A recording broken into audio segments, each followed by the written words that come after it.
Ninguém tolera o pecado do seu semelhante.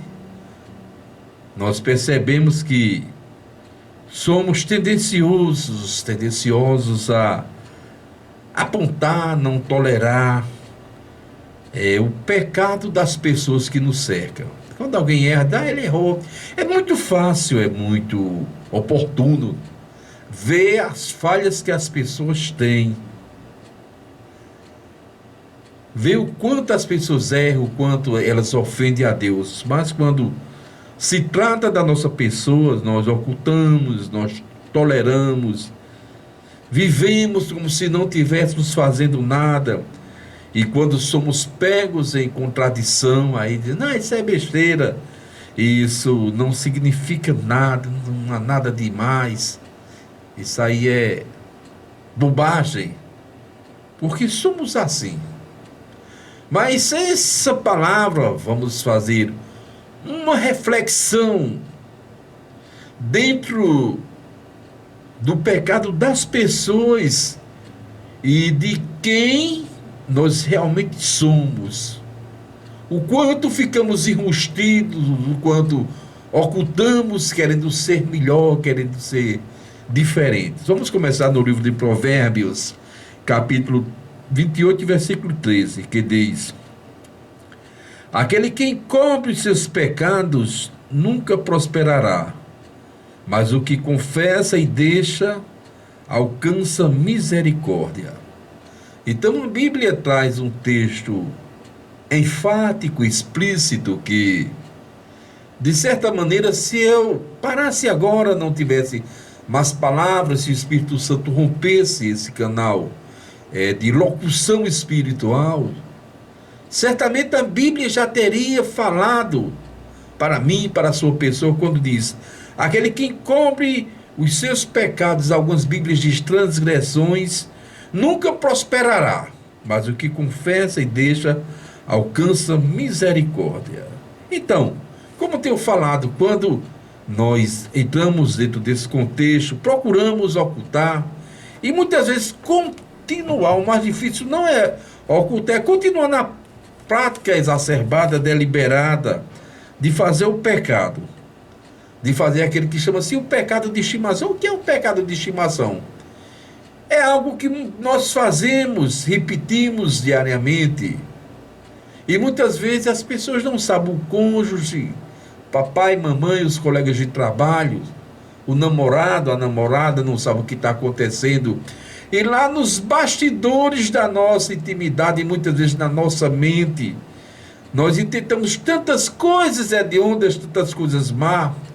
Embora a boca fale palavras bonitas, palavras de amor, palavras de consolação, mas em muitos casos o coração impertenido no pecado, o coração negro, cheio de amargura, de desejo de vingança, de desejos de ódio, ocultamos. Mas a Bíblia diz que o que encobre não vai crescer, não vai prosperar. Essa prosperidade que a Bíblia menciona aqui não fala da prosperidade material. Eu não sei qual a tendência que as pessoas têm, que quando diz, tal pessoa vai prosperar, aí tem lugar, vai ter casa, carro, dinheiro, propriedades, quando a verdadeira prosperidade, a verdadeira riqueza é você acumular tesouros no céu, você acumular riqueza no céu, como a Bíblia diz, né? Aonde estiver o seu tesouro, aí também estará o vosso coração. Então, se você acumula tesouros no céu, isso é pessoas que vivem da caridade, pessoas que vivem da oração, da meditação, de cumprir o imperativo de anunciar o evangelho a todas as criaturas, de cumprir as boas virtudes sociais e virtudes espirituais, são pessoas que acumulam tesouros no reino de Deus.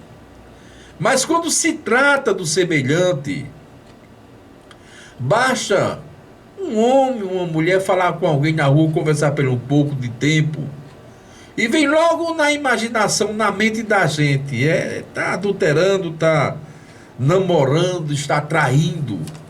Especialmente se essa pessoa for casada, né? Quando é casada, se uma mulher casada conversar, ou se o homem casado conversar com a moça, bem logo, ali tem fumaça, tem fogo. Porque O ser humano tem essas tendências, tem essa inclinação de impetrar, de ver falha, de encontrar coisas que muitas vezes não fazem sentido. Então, a partir de hoje, vamos tentar nos corrigir, olhar para nós mesmos, ter cuidado da nossa vida, ter cuidado da nossa existência, especialmente quando se trata no âmbito espiritual, que esse permanece, esse não fernece, como diz o Matuto, não morre, não, nós temos um espírito e uma alma eterna. Interessante falar a respeito do pecado alheio. Essa semana eu estava vendo um documentário da Discovery, quando mostrava ali uma matilha de hienas. Hienas é como um lobo, um cachorro grande, tem muito na África. E aquelas hienas, elas são, se cair nas mãos dela, é pior do que o leão. Elas acabam imediatamente, rasga 3, 4, 5 ali, puxando ao mesmo tempo a carne, e a pessoa morre dilacerada. Dizem que a morte com a hiena é muito dolorosa. E essas hienas estavam cercando um gambá para pegar, para matar ele e comer, o natural da natureza, né? Aquela questão de um vive em função de outro, um animal se alimenta de outro, o ecossistema. E há uma particularidade entre ambos os animais. Todos os dois têm um cheiro muito forte. Eu vou usar aqui um termo bem nordestino. A caatinga, o mau cheiro, o odor é horroroso. Porque o gambá tem uma substância na urina chamada tiólise, que é uma substância do tioacetato, nas glândulas anais, ali perto do rabo do reto do animal. E quando ele dá aquele spray, não fica nem nada nem ninguém. O interessante naquele documentário é que as hienas, quando se aproximava do gambá, ele jogou aquele líquido neles. O gambá jogou aquele líquido e as hienas correram. Interessante, a hiena só tem uma glândula perianal, ali perto do reto. A hiena tem glândulas anais, perianais e pré-caudais. 3 tipos de glândulas que fedem muito. Mas onde eu quero chegar com essa história de hiena e de gambá é que ambas fedem, mas quando receberam aquele odor do gambá, correram. Isso mostra o seguinte, que ninguém tolera, ninguém suporta o odor afedentina, o pecado alheio, trazendo agora no âmbito espiritual. Quando muitas vezes nós temos esse pecado triplicado, vimos que a hiena tem o gambá tem uma glândula perianal, e a hiena tem perianal, tem anal e tem pré-caudal, 3 glândulas fedentivas, e correram. Então isso mostra um exemplo, vou trazer para a nossa vida. Nós somos assim. Muitas vezes não estou fazendo aqui uma louvação, como dizem as pessoas, né? Uma apologia ao pecado de ninguém, dizendo que está bem. Todo pecado, é feio.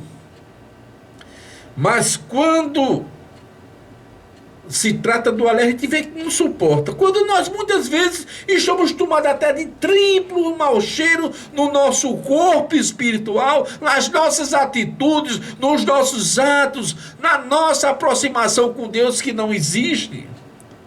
E quando recebemos algo diferente dos outros, a gente corre, fulano é pecador, fulano rouba, fulano é envolvido com droga, fulano é adúltero, fulano é cachaceiro, é feiticeiro, é umbandista, quimbandista, é isso, é aquilo. Quando muitas vezes, ou na maioria das vezes, impera nos nossos corpos mortais pecados que são superiores, que são piores do que o nosso semelhante.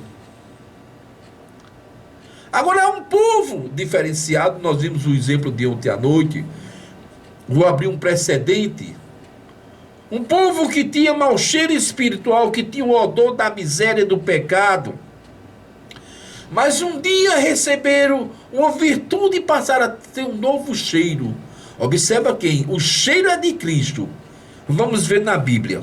Eu tenho que mostrar esse diferencial. 1 Coríntios 2,15. Porque para Deus somos o perfume de Cristo, nos que se salvam e nos que se perdem. Então observe, aqui não menciona o universo humano, diz porque para Deus somos o perfume suave de Cristo. Embora muitas vezes, olha, alguém porque é evangélico, alguém porque é crente, ele não vai estar isento de pecado, ele vai continuar pecando. Agora, não é aquele pecado deliberado, não é aquele pecado sem pudor, um após o outro, de forma alguma. É aquele pecado que acontece naturalmente, se ira, tem um desgosto, pode fazer algum comentário, mas imediatamente volta porque tem Cristo. Então, o cheiro, a virtude que tem no evangélico, não é dele, é o cheiro de Cristo. Diz aqui a palavra de Deus. É a virtude do Espírito Santo. E o interessante, agora do âmbito, fugindo, saindo do tema dos salvos para as pessoas que estão no mundo, eu não sei porque as pessoas têm tanto prazer em ver o outro pecar. Muitas vezes até dentro da igreja alguém está tomando um caminho diferente, a pessoa deixa acontecer. Muitas vezes uma jovem está com os pensamentos assim, fora do evangelho, as pessoas deixam se machucar. Aí quando se machuca, diz, eu não disse. Fez aquilo porque não era uma das nossas, não. Fez aquilo porque precisou de ajuda, fez aquilo porque é humana, fez aquilo porque está sujeito às nossas paixões, e muitas vezes nós não orientamos, pelo contrário, nós temos prazer. Quando uma moça se perde, quando o viciado morre, quando a polícia acerta um que era bandido, aí vem o ditado do mundo, diz, ladrão bom é ladrão morto. Legal. E o amor, e a graça, e o sacrifício de Jesus Cristo. Não parou agora o ladrão morto. Quantas vezes você falou do evangelho para ele? Quantas vezes você pediu para aquela pessoa mudar?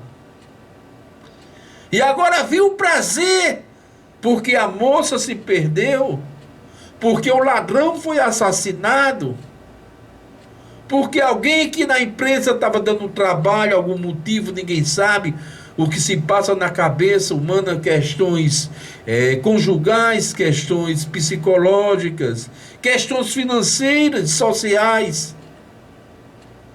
E o patrão disse, está demitido. A pessoa, bem feito. Aí para essas pessoas que só vê falha nos outros, não faz uma consulta de si mesmo. Essas pessoas que só vê maldade nos outros e não faz uma auto-reflexão de quem realmente são. No livro de Provérbios, a Bíblia diz o seguinte: se o teu inimigo cair, não te alegres com isso. Não exulte no teu coração para ele tropeçar. E observe que aqui não fala das pessoas que é amiga, das pessoas que estão ao nosso lado. A Bíblia vai ali e fala, se o teu inimigo cair, você não se alegre, não. Não se fique com o coração exultando e diz, para que Javé ou Iavé, se assim queira dizer, que é Deus, não veja isso e fique aborrecido contigo e retire sobre ele o castigo. O que a Bíblia quer dizer? Fulano caiu, eu me alegrei, bem feito, me fez raiva, já aprontou isso comigo, tá pagando, tá pagando. Resultando do coração, ai Deus, aquela lá, pega a sentença dele e bota em cima de você, e agora? Então se alguém está pagando pelos seus atos, é ele, Deus. Se alguém está sofrendo as consequências de uma vida tortuosa, é a lei da semeadura. Quem planta vento colhe tempestade. Não há como você plantar maçã e tirar caju. Não há como você plantar ódio e receber amor. Mas isso não nos dá do direito à posição de juiz, à posição de inquisitor, e sim a posição de misericórdia, de pedir, de mudança. Porque em toda e qualquer situação que envolva o pecado, a contenda, a rixa, a contradição, cabe o perdão, liberar perdão. Liberar o amor. Não é fácil liberar o perdão. Não é fácil, muitas vezes, a gente tirar da nossa mesa para servir ao ladrão, ao vagabundo. A gente trabalha um mês todinho pelo salário pequeno, a gente faz todo o tipo de arranjos, de acordo para pagar as nossas dívidas, bons acordos, não é? Aí tirar da nossa mesa e dar um vagabundo que não está fazendo nada, que não está produzindo. É chato, dói, é marcante, mas isso é prenúncio de amor. É indicativo de um coração convertido. É tanto que no Evangelho de João, capítulo 9, versículo 10 e 11, tinha uma mulher, vou contar a história ligeirinho, que adulterava, que saía com o marido de um, o marido de outra, tirava o dinheiro do sustento das famílias, tirava o sossego das mulheres casadas. E um dia essa mulher foi apresentada a Jesus. Os fariseus, os escribas, os zelotes, os saduceus, os estoicos, os essênios, os gnósticos eram daquela época, os inteligentes, segundo o pensamento deles, apresentaram a Jesus Cristo para pegar Jesus em contradição. Uma mulher que para a sociedade não valia nada, não tinha nada a dar, a não ser pecado, prazeres carnais, destruição de famílias. E quando apresentaram essa mulher a Jesus Cristo, ele olhou com amor, escreveu no chão, disse os historiadores, e endireitando, João 9, 10 e 11 os versículos, e endireitando-se Jesus, e não vendo ninguém mais que a mulher acusava, disse: mulher, onde estão os teus acusadores? Ninguém te acusou? E disse: ninguém, Senhor. E disse Jesus: nem eu. Também não te condeno, vai, não volte mais a pecar.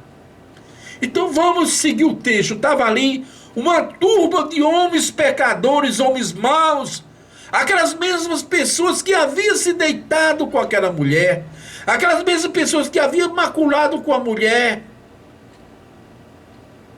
Leva para Jesus. Se Jesus começar ali, a Bíblia não faz menção, mas eu imagino, eu tenho esse direito, escrevendo o pecado de cada um: adúlteros, fornicários, lascivinosos, todos ligados à ordem de pecados sexuais. E correu todo mundo, e Jesus disse: cadê? Aonde estão os teus acusadores? Não ficou ninguém, não. Jesus: nem eu te acuso. Mas eu vou te dar uma condição: vai e não volte mais a pecar. O segredo está aqui. Se você é uma pessoa que comete adultério, Jesus disse: não volte mais a pecar. Você pode até roubar, você pode até fazer uma série de coisas, mas adultério não, porque tornou-se um ciclo vicioso. Se é alguém que gosta da maconha, não tem pecado falar de drogas, não estou dizendo pornografia. Alguém que gosta do crack, da cocaína, que o pó já chegou aqui na minha terra, vai e não fume mais drogas. Você pode até cair, porque você é humano, você vai cair, mas esse pecado é reincidivo. Não. Então observe, quando todos viam o pecado alheio, enquanto todos viam algo desprezoso, algo feio, algo que não tinha a menor expressão, Jesus disse: vá e não volte mais a pecar. Então é muito fácil levantar o dedo, apontar, dizer: tu é culpado. Mas observe você aqui que está na live comigo nesse momento. Vocês que estão em casa no rádio podem só imaginar. Pegue sua mão e aponte para algum lugar. Aponte o dedo assim. Quando você apontar o dedo, um vai para a pessoa acusada, mas lembre-se que 3 vai voltar para você, e um mostra para cima, mostrando que Deus está vendo tudo. Então, aponte para você ver, faça uma posição de apontar para você ver se o 3 dedos não vai voltar para você e um vai mostrar para cima, mostrando que 3 dedos estão nos acusando, mostrando que um está apontando para o céu. A Bíblia manda, a Bíblia recomenda, vamos ter cuidado da nossa vida. Se alguém pecou, é ele, é ela que vai pecar contra Deus. Não nós. O que importa é a gente cuidar da nossa vida, da nossa casa. Se a gente limpar a nossa casa, a nossa sujeira não vai ter sujeira para o vizinho, mas se ficar sujo, vai contaminar o vizinho. Isso é uma figura de linguagem, você sabe do que eu estou falando. Primeira Epístola a Timóteo, capítulo 4, versículo 16. Disse: tem cuidado de ti e da doutrina, persevera nessas coisas, porque fazendo isso te salvarás a ti como aos que te ouvem. O presbítero Timóteo, novinho pastor, presbítero, pastor, algumas igrejas faz um diferencial, nós respeitamos, mas eu fico com a Bíblia, o presbiterato e o diaconato, 2 ministérios, pastor ou ofício. Timóteo não vinha preocupado demais com as pessoas, com quem não estava cumprindo a meta. Timóteo era dedicado. Aí Paulo diz: ó, Timóteo, tem cuidado de ti e da tua doutrina. Persevera nessas coisas, porque fazendo isso te salvará a ti mesmo e a os que te ouvem. Então observe, agora vamos trazer esse versículo para o nosso dia a dia. Tenha cuidado de você e da doutrina do evangelho, que se você fizer isso, você vai se salvar. Você e aquele ouve, você é que está vendo você. Então é mais fácil, é mais oportuno, é mais glorioso ter cuidado da nossa vida do que acusar os semelhantes. O problema da humanidade é que estamos preocupados demais com a vida dos outros e esquecemos de nós. Nos preocupamos demais. Fulano está fazendo isso, ciclano está fazendo aquilo. Se ele faz, eu vou fazer também. Acontece muito, nós somos pegos, acontece muito no trânsito, a gente vem ali, aí passa o sinal vermelho, somos pegos. Aí, você passou o sinal vermelho, mas o outro também passou, sim, mas quem foi pego foi você. É muito comum. Quem dirige sabe disso, a gente vem quando dá um erro, e a gente passa o sinal vermelho, olha logo se o outro passou. Como se o outro fosse pagar a nossa multa. Como se o outro fosse arcar com as consequências de um acidente que possivelmente vai surgir. Preste atenção quem é motorista, quem é piloto. Errou o sinal, olha assim, vem outro também.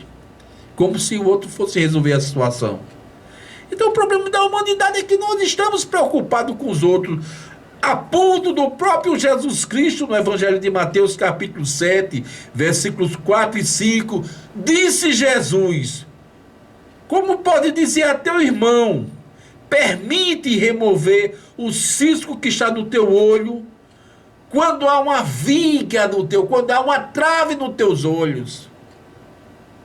Como é que você vai tirar o cisco do olho do outro quando tem uma trave nos seus olhos, meu amado? E permanece agora, às vezes o pessoal acha que eu sou chato, que eu sou invasivo, que eu dou pancada, mas eu não digo esses nomes não, viu? Olha o que Jesus disse, foi Jesus, não fui eu não. Hipócritas, disse Jesus, tira primeiro a trave dos teus olhos, e não, então poderás ver mais claro e tirar o cisco dos olhos do teu irmão. Olha só o que o mestre disse. Ele tem essa autoridade, ele tem esse poder, não tem nenhum tempo. Você diz isso, que eu posso ir até para a justiça, não é? Usou uma palavra pesada, chamou a gente de hipócritas. Mas Jesus é Deus, ele pode, ele não disse pornografia, ele foi direto. Hipócritas, tira a primeira trave dos teus olhos e poderás ver claro para tirar o cisco dos olhos do teu irmão. Então, meus amados, vamos rever os nossos valores, vamos rever as nossas vidas, vamos cuidar da nossa salvação, porque mesmo que o outro roube, adultere, mate, mesmo que o outro seja sujo, ele pode se converter. Salvação é um mistério. Uma vez eu vi o grande evangelista aqui de Alagoa Nova, José Pereira Ramos, José aqui da sorveteria, Zé da Luz, nosso irmão Zé. E ele fez um grande exemplo ali na escola bíblica, na Assembleia de Deus aqui em Alagoa Nova, eu nunca esqueci.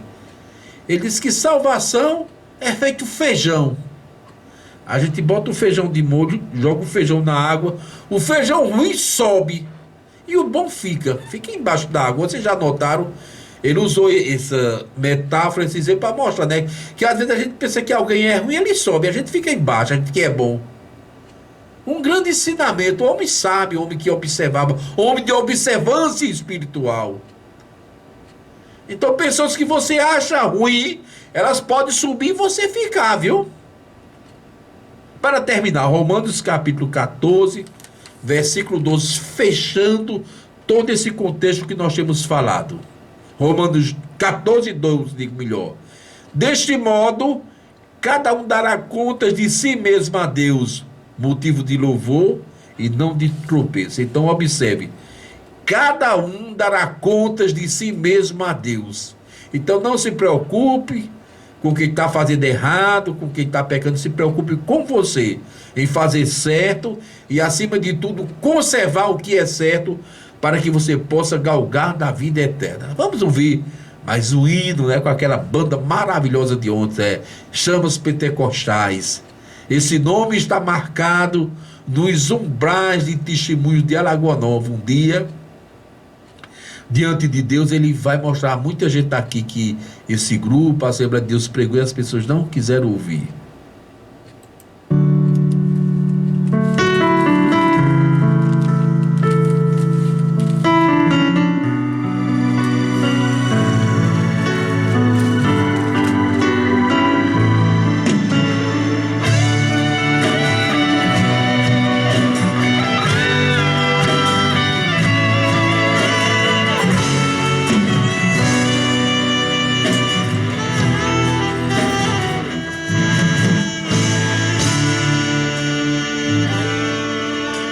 Senhor, eu vim aqui